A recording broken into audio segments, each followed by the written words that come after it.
Welcome to this video of today. This video is going to be a nice conversation with me and Sarita Saul. She's got her own YouTube channel and I let her introduce herself in a minute. And first I want to clarify what this video is going to be about. So today we want to talk about the massive change that is going on in the world today that is all affecting all of us, and how to navigate through this time of transitioning, what challenges are present for all of us, and how we can support ourselves to really go through this time and step into our own sovereignty and to create our lives from our hearts to the benefit of all. So I stumbled across Sarita's YouTube channel when I was looking for a heart meditation. I remember that very well. And then I came across your Tibetan heart meditation, and I saw, the channel. I looked through the videos and it resonated so much with me.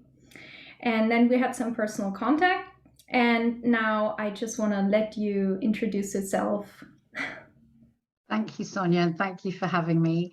So as you said, my name's Sarita Soul, and I've got a YouTube channel, and I also have a retreat center here in Southwest France, where I live, which is now opening again, which is very exciting after 2 years.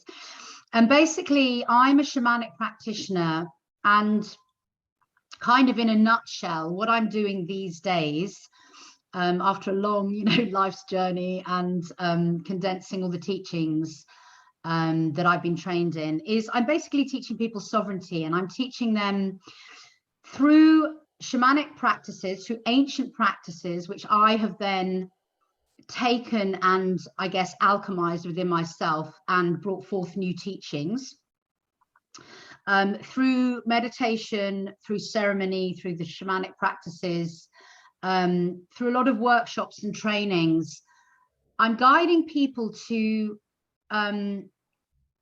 step into the truth of who they are, basically, as sovereign beings, as multidimensional beings, and as earthlings, really important, and to really begin to, through that, let go of all the conditioning and programming of what they thought they knew they were, and which has been very much tied to the old way of being. So that ties into this conversation.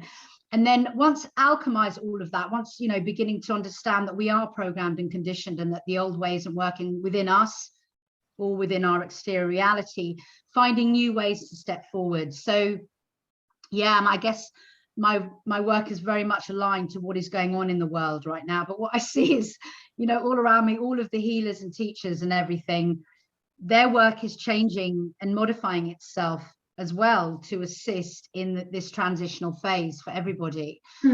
So I think we all have a lot of inner work to do, whether you're a teacher, you're a sharer of information, you're just going through your own transition. We've all got a lot of inner work to do in this transitional phase. So that's what I do, basically. I share what I've gone through and my personal processes, I don't even know if that's a word, and invite others to do the same, to kind of step into themselves in an authentic way. And that's why I like your channel so much, because it's very supportive, with all of the techniques that you are sharing with the people. And actually, it's quite good that you mentioned that, because I also want to talk about how, it all started for us. I mean, once we were kids, we came into this world and we received some kind of conditioning. We received limiting beliefs, or, kids are like sponges. We're just letting it in without a filter. And I'm curious, do you want to talk about how it all started for you as a kid? I mean, for me, for example, it was this feeling that I always had in my childhood from very early on, that something isn't right, something feels off. And at that time, I couldn't grasp it. I couldn't name it. I just had this feeling that at times I would look at people and it was kind of a robotic behavior, and I didn't know what that is, or it just scared me. So I'm very interested. How did you perceive people around you, or did you also feel, I don't know, maybe different, like different? There's a variety. Yeah. Oh yeah, I definitely felt different. Yeah, I was yeah, I had, it's funny because when you reflect back on your childhood, you have sort of realizations from this more experienced perspective, but you can still remember how you felt. So it was a mixed bag. I mean, I basically remember that I was always felt alone, and I always felt like I was hearing and seeing and experiencing things that other people weren't. So I felt kind of very lonely in that. And in hindsight, I realized that there was a deep sadness within me through my whole life, which I only really acknowledged and understood when I got into my 40s and I had my midlife crisis, which was great because it precipitated what I do now. But basically, but in alignment to that, I was also kind of intensely happy within my own world. I very much believed in magic when I was tiny. And I had a very magical experience, which I've shared, a few times. When I was quite young, I was about 3 or 4 or 5, I don't even remember. And I was in America and I was in the garden with my brother, and I was looking into the lower branches of a tree, and I really wanted to be in the tree. And I levitated off the ground just for a few moments. But like really slowly, stayed there for a bit, came down, and sort of didn't think anything of it. It was just, there were funny things like that happening to me. And years later, and my brother and I never spoke about it. And my brother's very like me as well. He's taken a very different path from me, but we've always very much understood each other in a spiritual way. So he's always been someone who was on my wavelength, which has been lovely for me. I feel like crying as I'm sort of talking about my brother. So I've always had that. But years later, in fact, it was on my wedding day, he came up to me just after the ceremony, and he gave me my best wedding gift, because he said to me, Sarita, I remember that day in the garden.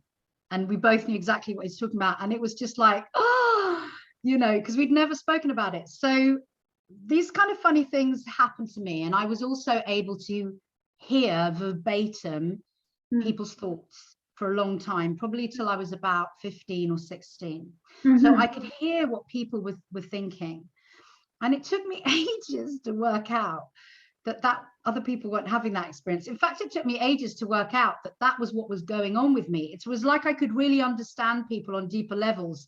And it was such an instinctive telepathy that I didn't realize that I was listening to two conversations, the verbal one and the mental one.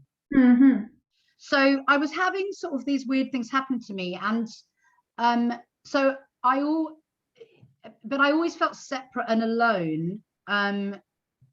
And I always was really interested in magic and healing and all of those kind of things. And then I went through my teenage years where I kind of discovered boys and partying and all of that kind of stuff. And then I came back to it as I had my children.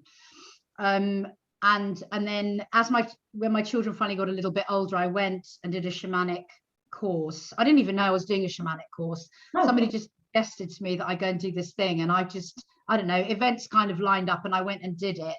And the first second of the first moment of that course, where the lights came down and the teachers called in spirits from the other realms, I just knew I'd come home. Like, it was just the most it was like, oh, thank God they're finally going to teach me the methods that I've been trying to find on my own all this time.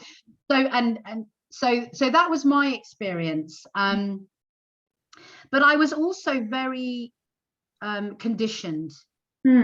And did a lot of behaviors, and I had quite a tricky childhood, so my parents divorced when I was like, I don't know, 5 or 6. He lived in Mexico, my mum was in England. my mum was very poor in England. My dad was super rich in Mexico. And I would have this weird double life where we were either poverty stricken or I was a super rich Jewish princess, you know, for 1 month of, you know, in every 2 years or something. I didn't see my dad very much. It was like really weird. And then my mum married an aggressive alcoholic when in my teenage years. That was very traumatizing. I got cancer when I was 30. I don't know, and a myriad of other things that happened to people. And yes, that was less difficult than for some people that they've had and more difficult for others. But what I realized in hindsight, I don't want to go into my woes or anything like that, but what I realized in hindsight, knowing that everybody has these things, is that I was taking a very conditioned path through that. So for example, when I got my cancer, although everything in me wanted to go alternatively, I listened to those around me who were in fear. And I was in fear as well, because I had a baby and a 3-month-old. And I did the conventional route. I did radiation and loads of surgery. And that left me incredibly sick for 5 years. And so that's just one quite extreme example of me being very conditioned and conventional. So I was having this weird paradox throughout my whole life where I was doing what was expected of me, going to university, didn't really want to go there, didn't enjoy it at all, but I was a grade A student, so that's what you're supposed to do. You know, I did all this like weird stuff that didn't really bring me any pleasure or joy because I was expected to do it. And I had funny relationships that didn't serve, you know, like the stuff that everybody does, which is the conditioning, the kind of unworthy separation consciousness that we all hold. But all the time, you know, there was like, if you like, my soul was striving for this wholeness, but it was rubbing up against the conditioning. And then what really happened is, as I started to go into my shamanic training, there's no space for that. In shamanic training, it's all about authenticity. It's about seeing and feeling who you truly are and owning up to all the lies you've told yourself, you know, looking at your deepest, darkest shadow and facing it. And there's just no room in the magical world for lies, which is what the shadow is basically. It's the lies we tell ourselves, you know, because if you're going to evoke magic or invoke magic, you can't be running from unconscious lies, because you could be invoking all kinds of sorcery and stuff. You have to be really clear about what you're doing. And through that training, I began to understand really, in a really intrinsic way, that we were creating our realities in every given moment. That we are manifestors. And then as I came out of that training, everything in my life fell apart because I couldn't hold any of the lies anymore. And I had to remake my whole life again.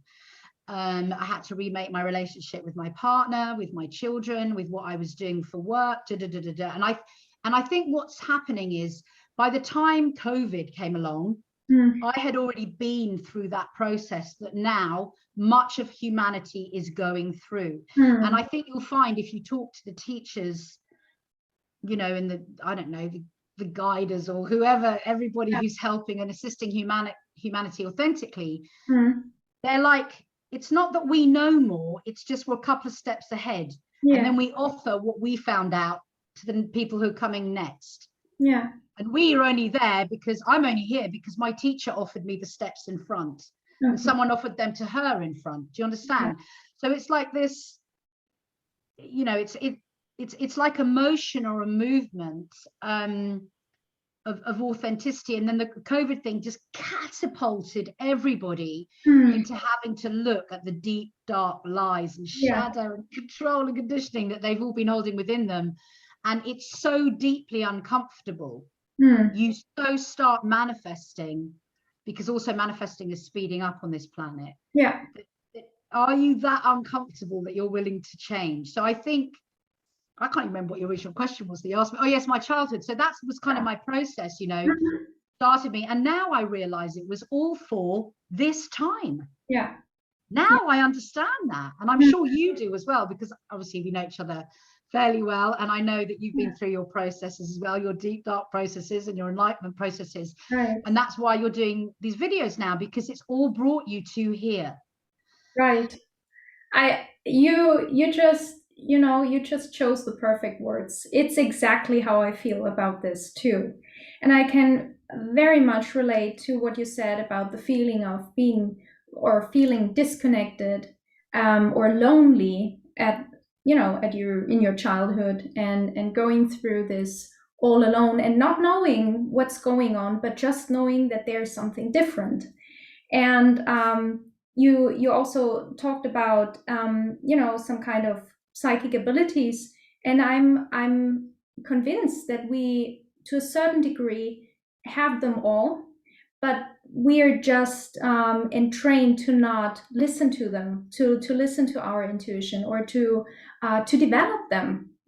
And I mean, if you look at the current or the traditional school systems, they are not, very, very much encouraging us to do those things. Yeah, and the experience that you had with your brother, I can really feel it in my heart, to have this validation, even just this tiny bit, but that has such a big effect on you, being validated and acknowledged. And yes, it was true. And you also talked about the polarity that you experienced, on one hand, very poor, or this experience of poverty, and on the other hand, being, in a completely different world of richness and abundance. And I think those things really maybe gave you insight in the polarity in the world at large. And also, like you said, prepared you for this day. Yeah, I mean, the shadow work in the shamanic training is obvious, and as you said, shadows are coming up right now to be dealt with, to be looked at, and to be transformed and transcended.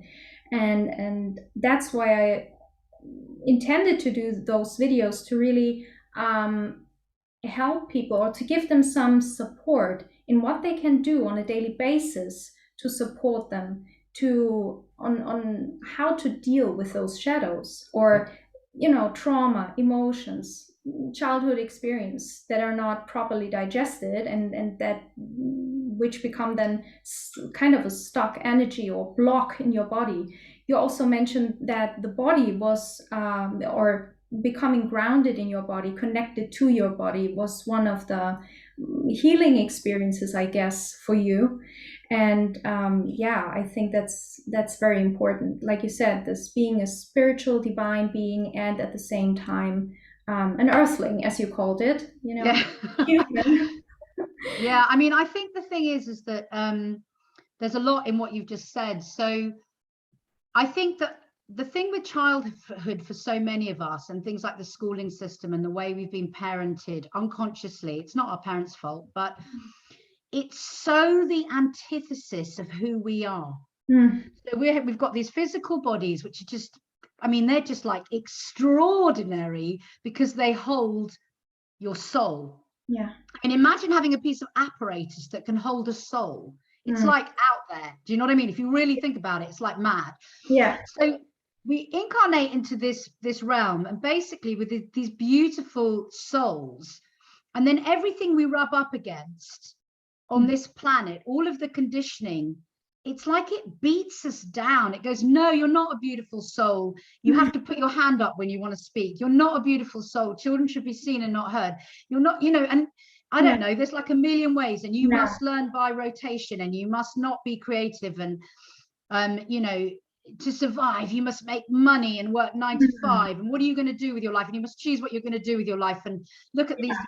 It's just, the whole lot of it is so mad. But what the whole lot of it is you come in as a child, this beautiful innocent child, and everything you look at is pain and damaging you and suffering. Literally, that's what it is. And I think we can't even comprehend that, because I get these moments now and again, and I know you do too as well, Sonja, because you're super sensitive. Sometimes I get these moments where I feel the suffering, and it's so horrifying that I can't even hold it for a few minutes. Imagine a tiny little body with a tiny little soul. They can't compute it. So the trauma, which could be anything from a harsh word all the way up to kind of ritual satanic abuse, which we now know is rife on this planet. So, you know, that trauma could be anything along that spectrum. And a kid just doesn't know what to do. It just shuts down. Yeah. And so that innate intuition, which basically means being in a feeling state, okay, gets cut off. You stop feeling with your five senses, then your intuition, which is your sixth sense, then your seventh sense, which is the void, okay, and the eighth sense, which is the one that I'm really beginning to get insights about now, which is your physicality. Okay, so you can't feel that you're holding a divine vessel and that you've got psychic powers and everything, because everything in this reality is attack. It feels like attack. So we all go into survival mode. And the more I do this work, the more I do this work, the more I realize that our nervous systems are just completely shot, we're frazzled. And so we can't function at optimal, you know, capacity. And when I step into the work I do with people, it's just amazing, because the minute you kind of calm them down enough and get them to feel safe in their bodies, they start to have the most amazing intuitive psychic abilities. At all levels, they're able to tap into the consciousness of their cells, the consciousness of the void, other people. You know, it's like mad what happens. They start to get all kinds of information starts coming in from the quantum realm, because basically the shutdown begins to open and they expand their perception. But the thing is for us all, having come from those kind of childhoods, it's a practice, like you just alluded to. We're not taught. And so the skills that we need now, meditation, right thinking, authentic expression, being able to listen to one another and the very cells of our body, and, you know, Mother Earth, Gaia, and all of those things, it takes practice, because we are so out of practice. It's like trying to become an Olympic swimmer when you never even put a toe in the water. You've got to do these kind of daily practices, because they open you up to the truth of who you are, simultaneously dropping you into the body and beginning to feel safe in the body again. And so it's no wonder we're in the state we're in, basically, because as children, we've literally been beaten into submission, not necessarily physically, but sometimes physically, but, you know, energetically and emotionally and mentally and spiritually. You know, our spiritual way has been religion thus far. I mean, oh my God, that's just another kind of sadistic beating stick, really. So I think, you know, it's amazing you're doing this channel, because we need these tools and practices daily. We need to practice them. Remember who we are through choosing the alignment to the authentic self, rather than choosing the conditioning. Yeah, absolutely. It's about this conscious choice that you're using your free will, you know, with being very determined and being assertive in what you want. And I think that's really what you said about these individual traumas. Yes, absolutely. I mean, it can be everything. And then we embody it and it gets stuck, and then we get disconnected from our bodies, and then there's this veil of, or shadows of, conditioning that are blocking us from our intuition, from even going there, you know, even daring to feel into our bodies or emotions, and let alone expressing them.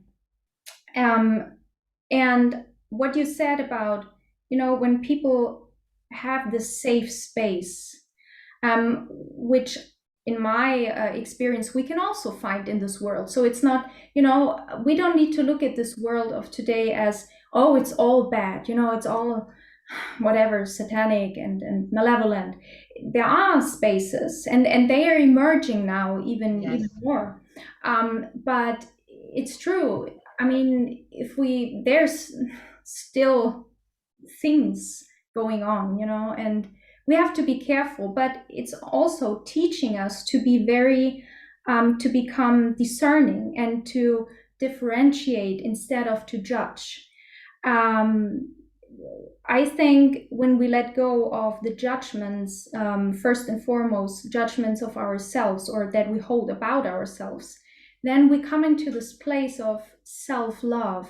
And from there, when change happens within us, and that includes also feeling the body and feeling the pain and dealing with it in a proper way, in a way that is also more less judgmental and more just looking at it and saying, okay, that's present, and now I focus on what I really want.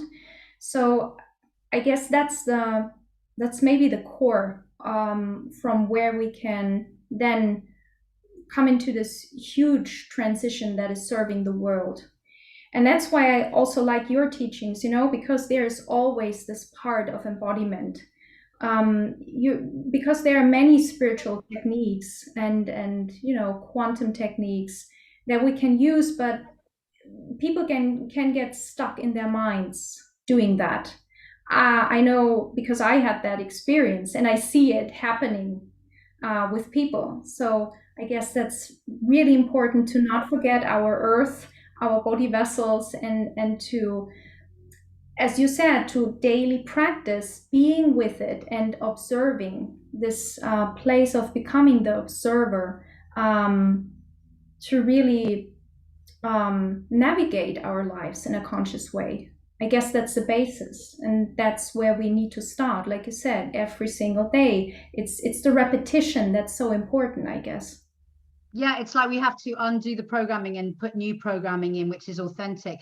And the thing is that, you said, we've got to create what we want, to stand in what we want. But the thing is that we don't even know what we want, because the unconscious brain is huge. That's the one that tends to run the show of our lives. So basically, we are literally manifesting our realities in every now moment. And our thoughts and our feelings are the control panel. We're in a holographic reality. It's like a laser light show. And those are the controls, thoughts and feelings. But because the unconscious mind is bigger, and because we're not aware of it, that's what we tend to manifest through. So that's where we have to go in to find all the shadows and everything, to heal them and transmute them with our presence, our acceptance, which is the non-judgment. And that basically is unconditional love. And when anything meets up against unconditional love, it heals. So as we sort of excavate into that unconscious, what happens is we start to make the unconscious conscious, and we begin to manifest our reality from our conscious choices, not the unconscious conditioning, which has come from all of those detrimental programs. And the thing about safe spaces is, as we go about our day, basically, we are all holding, if you like, a resonant frequency. Which is ever fluctuating. It's a movable feast. This morning I woke up, my frequency was low, then it went up a bit. It's doing stuff. My frequency is rising talking to you, which is really great. So we're all holding resonant frequencies, but nothing can come into our reality which is not a frequency match to us in some way. So if you're holding, let's say, for example, let's say you believe in you're not worth loving, you will attract a lover in your life who matches that, who will either not love you the way you deserve, or not love themselves the way they deserve, and the whole thing will just be a bit lank, and whatever. So and it's like, if you believe you're a victim, you're going to attract perpetrators. That's the way it works. So what's been happening is we've been manifesting this reality from that unconscious shadow. And in order to now start creating the safe spaces, and I love that you brought that up, because that's a real truth. We can get really bogged down into how awful everything is, because it feels pretty bad out here, So in order to create the safe spaces, we've got to excavate the unconscious within us and make the space inside us safe. And then we begin to hold this resonant frequency that we are safe, and we emit this frequency out, and then we begin to attract others who either need a safe space or who feel the same. And we start to, so then that starts to affect the external spaces. So the internal spaces affect the external spaces because you're an electromagnetic being. So you're emitting a signal from the control panel, which is an electrical signal, and then you magnetize as a mirror. This is why spiritual teachers talk about, you know, everything's a mirror, back into your reality, which is the mirror of what your thoughts and feelings were.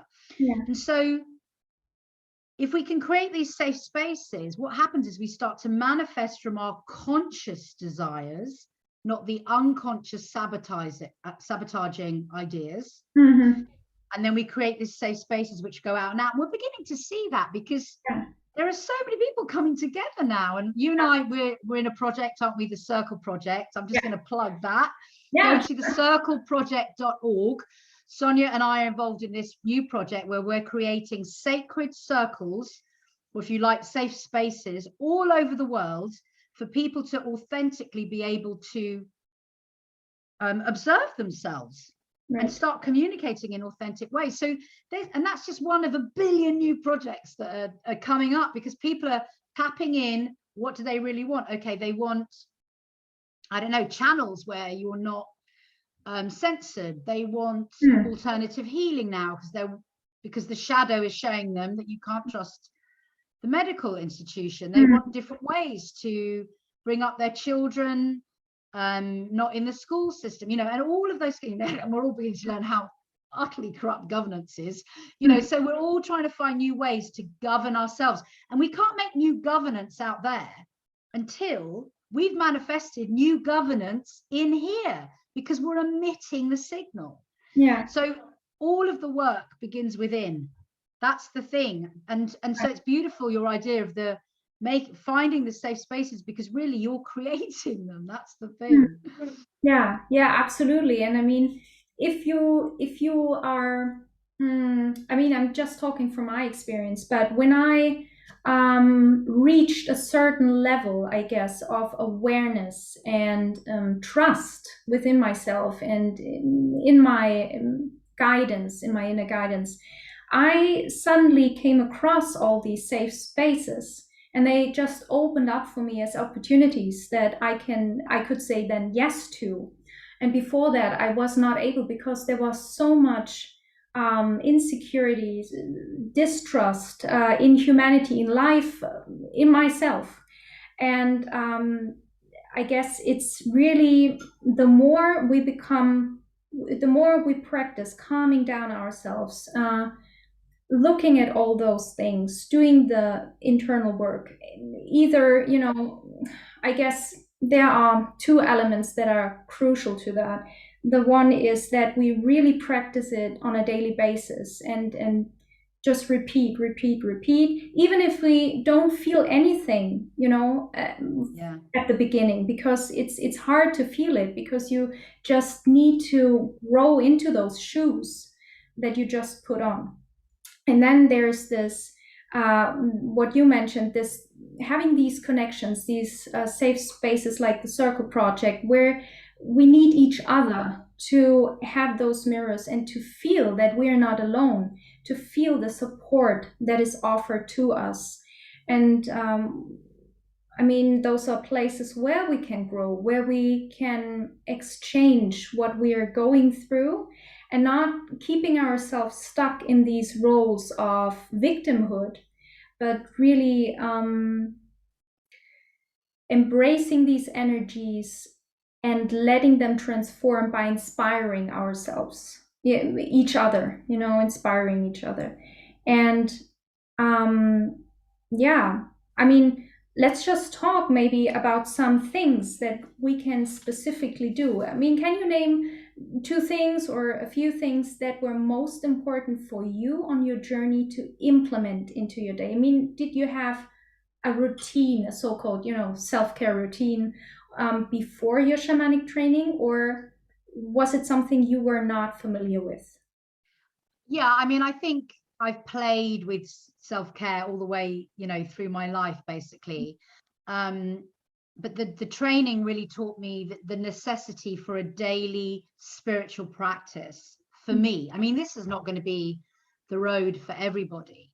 But so, and I think you're right. I think when you step into these practices, the thing is, our potential to feel is an infinite well.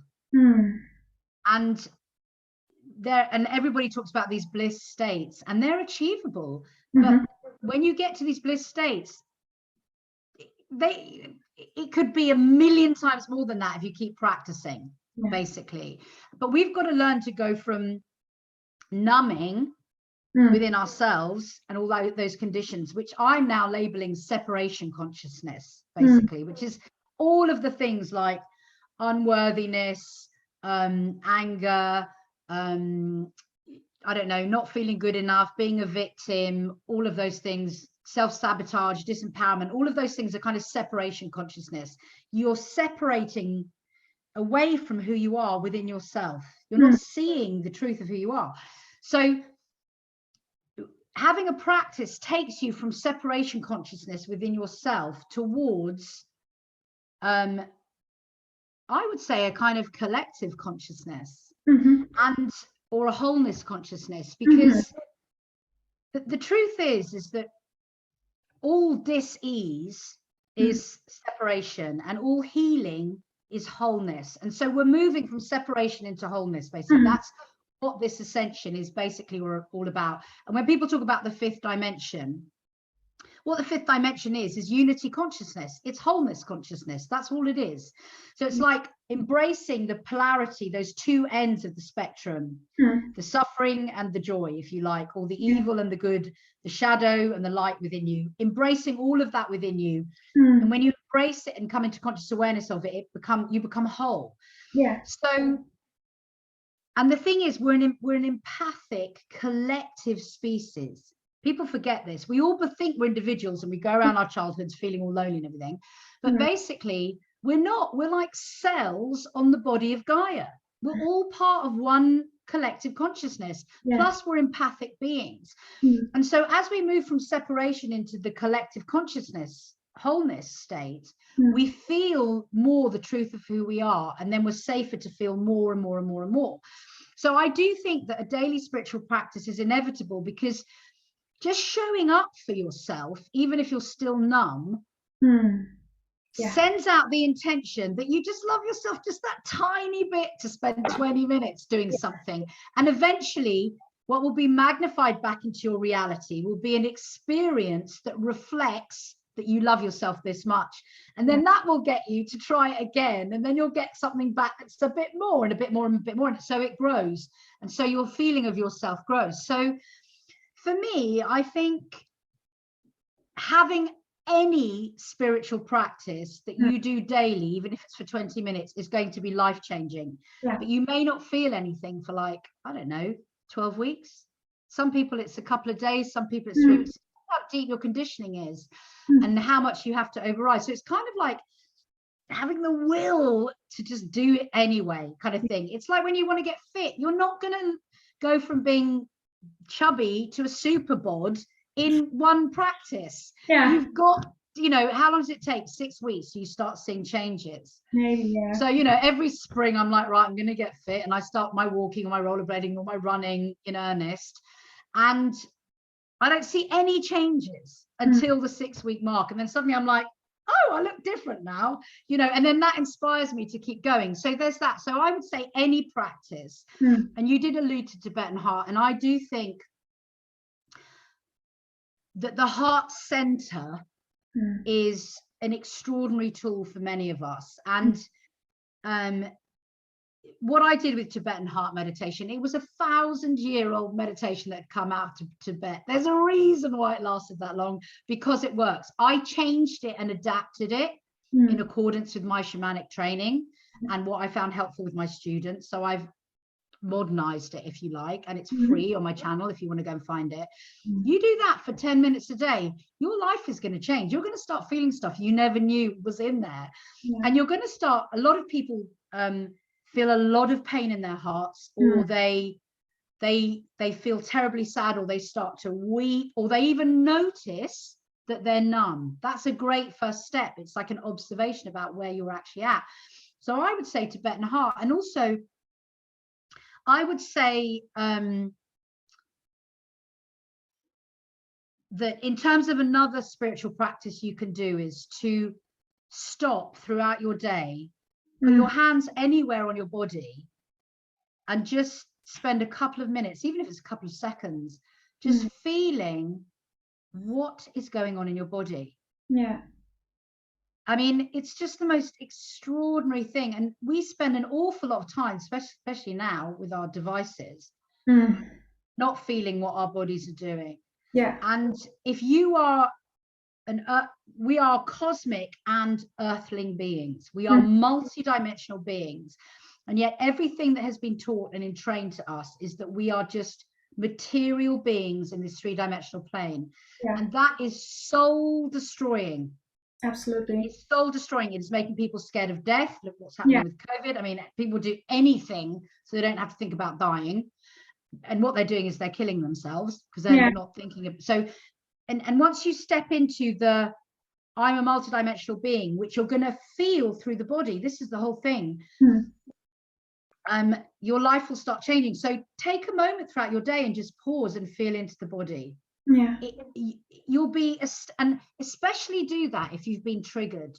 So if fear flares up or someone else makes you angry or you're triggered in some way, stop and acknowledge what's going on in you, because that's the beginning of taking responsibility for how you feel. Yeah. Instead of being in this victim consciousness, which is deliberately set up so that we're disempowered, can't do anything if you're a victim. And the truth is, none of us are victims. And that's really exciting because then we can step into empowerment and change for the now. So I would say those are my tips. I would say do Tibetan heart or something where you're in your heart center. Yeah. And do something every day and feel into your body. And then there are also the little things. It's like stepping up into your spiritual practice, but physical exercise and eating well are all ways that you tell the inside and your reality that you're loving yourself a little bit, and things change. Yeah, I love that approach that you mentioned, like telling yourself in tiny bits that you love yourself. You know, I guess this acknowledgement, this appreciation, and this honoring of our beings is so important, because then we get pulled into our essence, I guess. That's right. And, and I feel it's very important to clarify that it doesn't need to be something huge, because from my conditioning, when I look back at that, it was always like it has to be something huge, otherwise it doesn't count. You're not successful if it's not something that is like wow, like massive, like you also mentioned that we receive the conditioning of this. It needs to be hard work, it needs to be like you suffer, and if you suffer and people see it, they will honor and they will value you and your work. And it's so not the case. And I think it's so important, because if we start feeling joyful doing those things for ourselves, loving ourselves, if it's fun, if it's playful, then we do it more often. We just keep on going. And so that insight was very important for me, because at first I was so hesitant starting to meditate or doing all these things, or at least I was doing them, but I was forcing myself into it. And it just didn't feel right. And I didn't get any results that I could feel, or I didn't feel better. I felt more pressured, actually, through forcing myself into it. And when I started to just sit down and meditate in a way that I enjoyed, like just letting go, not thinking about anything, not using even quantum techniques or any technique, just being with myself, just starting to feel, then it was such a relief. And it took me a while to really become aware that I actually enjoyed it. And then I was at a place from where I could then use or experienced fun using techniques. And what you said with the Tibetan heart, I also guess that when we tap into our hearts, which can be quite challenging because it's can be the most blocked part of ourselves, it's changing so much. Or as you said, the tiny appreciations throughout the day, like just enjoying what you eat, or just enjoying the people that you are with, or consciously choosing to look for the things that are positive in your life. I also, again, was hesitant to do that at first, because I thought, oh my God, it's, never going to change. It's even hard to do it because my conditioning was so fixed. It was so heavy. There was this heaviness and this unwillingness to even look at positive things that were there. I could look at them, but I didn't feel any joy here in my heart area or elsewhere in my body. And I thought, okay, it's not working, so I stopped doing it. And then I came back to it when I most suffered, as suffering always does it. The more you are in pain, the more it catapults you eventually in the right direction that you need. And so then just eased into it. I guess that was the key for me, to really find something that I knew would nourish myself, and something that I could enjoy. It doesn't need to be hard work, and it's the small steps, the seemingly tiny steps that count so much, and that, like you said, add up to something very huge to, impact. And I also guess it's really about trusting the process, and as Joe Dispenza often calls it, the unknown. This trust in the unknown, this trust in our ability to be creators of our lives, and like the universal laws, trusting those things. I mean, they are out there. You can read them, you can see them on videos, but regardless of what you're watching, or who your spiritual teacher is, you need to believe in something. And if you don't do it, you're just, I guess, loose, and always trying to. Basically, you're suffering a lot. It's true. It's like you've got no purpose. And I think your comments about joy are really important, because as you were talking, I was remembering, so before I did my shamanic training, I always used to try and meditate, and I just hated it. I was trying to do the meditations where you go and you empty your mind. And the thing is, I'm a really busy, energetic, imaginative person, and it was just like, this is horrible. I don't understand it. I couldn't work out how all those people looked so serene and said it was cosmic and everything. And I was like, I don't understand it. And I would keep forcing myself and get nowhere.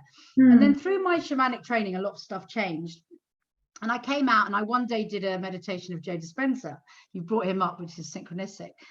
And I was like, oh yeah, this is my kind of meditation, because it's like out there. So because of the way I am naturally, those meditations really propelled me into kind of joy with meditating. The shamanic training meditations are kind of different, and it was a very embodied training. So they're sort of, I love those too. But the Joe Dispenza one, really, I suddenly got the joy of meditating. And for me, I could go into the void like this. I was like, wow, this is so cool. Whereas other people, struggle with that. So you needed to soften your practice, and I needed to rev mine up, because this is the nature. And then as meditation's gone on, and I obviously, a lot of my meditations are quantum as well as embodied, I'm coming back to a full circle where I now love, and have done for about 3 years now, just doing that I hated in the beginning. Because now when I do this, there's just everything, there's universes in there, right? So I've done a full circle, but through following my highest joy. And if you I don't know if you know the David Hawkins book, Maps of Consciousness. So joy is like one of the highest frequencies you can embody, and that's what we all need to be doing. And so often on this road, people are like, what's my purpose? Well, your purpose is to feel joyful. So whether that's sewing socks, patting a dog, meditating, or I don't know, whatever an earth it might be, that is your purpose. And you know it's your purpose because you feel joyful. Yeah. It's not everybody's purpose to be a spiritual teacher or I don't know, to change the world. Sometimes your purpose is to be a good listener or a good friend. Yeah. Or the best brother, or, you know, good with sick animals. It just, what brings you joy? Because we've been conditioned to do what's right. Yeah. And that's just rubbish. What do you mean, do what's right? Yeah. What the hell is that? Which is basically work 9 to 5, make loads of money so that the house doesn't collapse on your head and you can feed yourself. I mean, it's just like, come on. So if we all started doing our joy, we would find that everybody's joy is different, and we could create a society where, you know, what you're trading in is joy, because what we trade in at the moment is money. Yeah. And it's procured in a really kind of dark, suffering sort of way. It's controlled. It's like we're grabbing at it, or we think it's wrong, or, you know, joy has all these weird connotations to them, which I think are deliberate. Whereas if we were trading in joy, like a lot of my stuff, I would say, I don't know, 80% of my stuff is for free. I now do stuff by donation, and then if people want to see me privately, I charge because I have to feed my kids. Sure. But basically, but all of the stuff I do, whether I charge for it, donation or free, I love doing it. And if I'm not in the mood, I don't do it. I walk away from it. Yeah. That's where I've got to. And I think if we could all get to that, we would be, what happens is you create this kind of infinite energy within you. And infinite energy, by the way, looks like a figure of 8. Yeah. Scientists would tell you that thermodynamic free energy, that's the symbol. It's the eternity symbol. So when you're doing your joy, you have energy for it because you just want to keep doing it. Yeah. It's not a chore. It's not difficult. So I think you're very right to bring that up about the meditation. It's like, or the practice rather. Find something that's joyful for you. Yeah. In your practice. And then what happens is you sort of become a living meditation. Yeah. You become a living, authentic human being who's living from their highest purpose, which is joy. And now we have a whole nother planet. Absolutely. That's exactly what I basically try to say, this living meditation. I mean, that's kind of like the goal, you know, if there's a goal, that's the goal, I guess, or at least it's what our hearts are longing for, what our souls are longing for. That's the natural state of who we really are. Yeah, you mentioned this thing with money. I call it the thing, but it's a lot more. It's about, I mean, it can be a means of, you know, something that we need in our world, or something that's even practical, just practical. I mean, the invention itself is not bad. It's the way how it's used, or how we see it, how we view it. And as you said, there's so much conditioning around it, and I think it's not about money. It's about the energy and how we think about it. And if we are changing that, if we maybe step back a little bit from it, and view money, for example, in a way that is beneficial to all of us. Like, for example, okay, I need money for certain things, or I don't need it, but I like it. I mean, you can just like it. You don't, you know, and I like money, and it's a good thing if I use it in a conscious way. Then it's not harmful. And that's the case with all of the things. It would be the same case with, you know, pharmaceuticals even. Sometimes it's helpful. It's like, it's just our consciousness, the consciousness that counts. And something else that you mentioned, like this individuality of what we need. I guess that's really so important. I guess we touched on it, but to allow ourselves, to give ourselves permission to really tune into what do I need, not the person next to me? Or should I be the same as, the people out there? Is something wrong with me when I'm not, when I need something differently? No, it's not. We are all individual and interconnected at the same time. And I guess we are also talking here about healthy boundaries. Healthy boundaries are not what separates us from others. It's how we can distinguish between me and you, or something that's not me, something that I do not prefer, and something that I prefer. So we are all these individual expressions of the same source energy, and I really love that. And I had a hard time at the beginning to really allow myself to look on and to just experiment and explore with what's right for me, and to really allow myself to not be perfect around that, because it's just this open space of exploration where we can find what's wrong, what's wrong or right for us. Or I wouldn't go into wrong or right, because that's separation, that's judgmental. But what's resonating with me and what does not. And maybe that's even changing. Something that didn't resonate with me 2 years ago now resonates with me. Like you said, in your meditation, you needed something else before that, and then you enjoyed it, coming back to it. Then, like, I love this, what you said about you did this circle and you came back to it, and finally it was all integrated. And yeah, that's something that is just necessary, that we need to grasp. And sometimes I think we really need help from, like, teachers like you, or like on my channel, I'm doing those things to give people something that they can support themselves with. And that's why I'm also working with techniques like the IFS, like this internal family systems, looking at the parts who are in need of help, and looking at things like protector parts, conditionings that keep you away, that want to keep this hurt, this wounded part in you safe.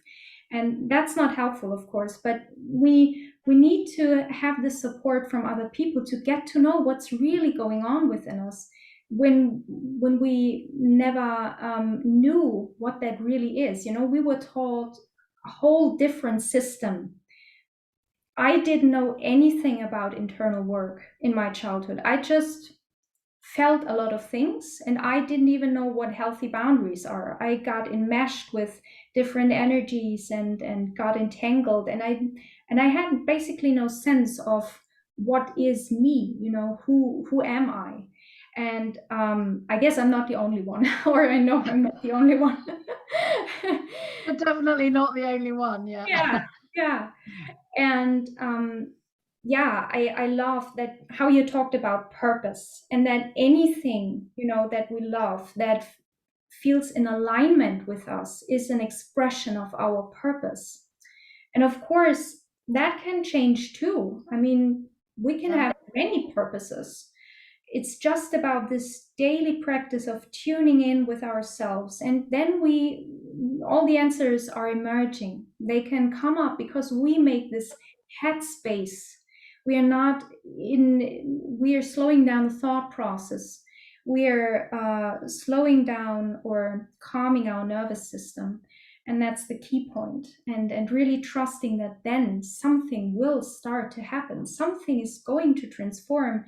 And many things are transforming when we calm our nervous system that we don't even know of. I guess you said that before.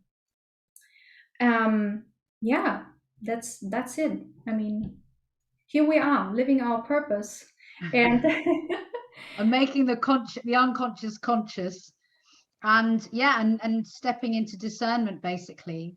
Which, because it's interesting how people talk about not judging, but we have to judge, but really what we're talking about is discernment. That's how you make healthy boundaries. That's how you work out what is you and what is not you. and it's really important, because if you're going to be an individuated expression of source consciousness, fully unique, coming from your desires, not the conditioned ones, you need to be well boundaried. You need to be discerning about what you want and what you don't want. So I think this thing of not judging can get distorted a bit. Discernment is important. Judging things outright is not helpful. Yeah. So and as you say, we're learning this through contrast.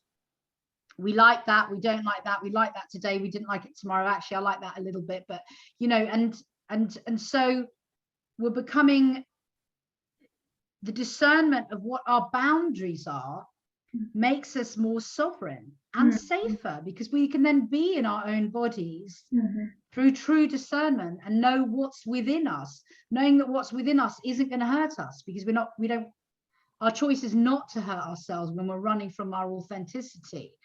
When we're not running from our authenticity, we hurt ourselves because we sabotage, because we've been taught to hurt ourselves. So that's what I think this is all about. You know, we're coming into sovereignty, and when you're truly sovereign, when you're well bounded, when you're sovereign, when you're running with your heart's desires, when you're emitting the right signals and trying each day to step into joy, and we don't all have to be perfect, God, we're just not. So what happens is we allow others to do the same.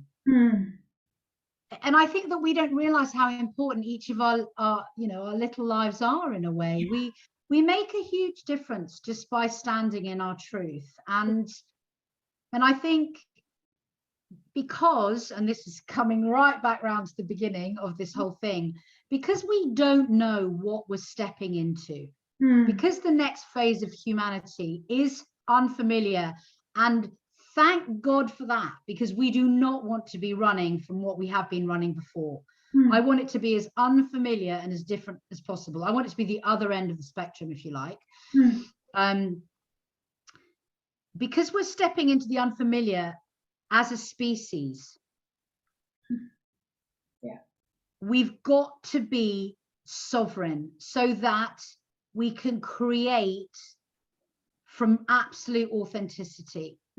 So I really think we're not actually in the phase yet where we're creating the new world. I think we're in the phase where we're creating the new us, who can then create the new world spontaneously. And if we can be in the phase where we're running from individuated, conscious, authentic, joyful expression, we will automatically create something extraordinary and beautiful and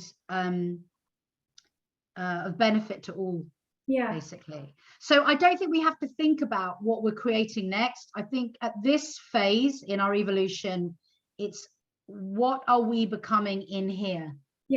And then the rest will naturally come. Absolutely. And that's why I think it's really this allowing yourself the space to explore that. Like you said, not being perfect. What is perfect even? You know, it's also kind of a judgment, if you will. and it's really going for what feels right or good at the moment. And it's always the present moment where we can start from in a conscious way. It's not tomorrow, it's not the past. It's I mean, we can use our past, but just by discerning, okay, what happened that I liked and what happened that I did not like or that did not serve. Exactly. But the essence is being present is the access point to conscious creation. And I mean, I just love what you said. And it's this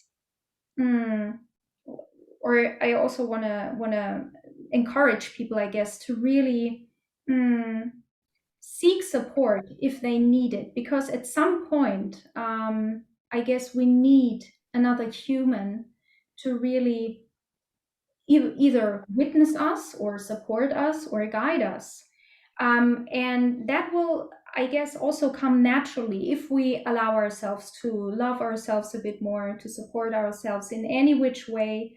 I mean, it just can be something easy like taking a shower consciously and really looking for the things that you enjoy, feeling your body, feeling the water running down your body. Which is And made of water.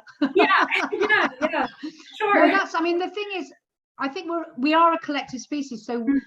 So when you do something like love yourself consciously, you call in other people who do, and then they can be mirrors for you. Yeah. So we are all mirroring one another. And I think that's what we're witnessing. We are witnessing this kind of 100th monkey syndrome, where people stepping into conscious authenticity and sovereignty and being well boundaried within them and running from their highest joy and loving themselves is calling more of that forth. And it's like a spontaneous ripple effect. And then you've got the mirrors that come to assist you, and we're all continually rising to the next level because we're in evolution. That's what we are. And I think you're right. I think part of the separation consciousness is not being able to ask for help, not even from yourself. Yeah. So we're moving into a new way of being where we work as a collective consciousness, not a separated consciousness. Yeah. So yeah, I think it's important to reach out and help one another. And I think that's spontaneously what you're doing now. And that's spontaneously what I've been doing. And I think more and more people are spontaneously doing that. Yeah.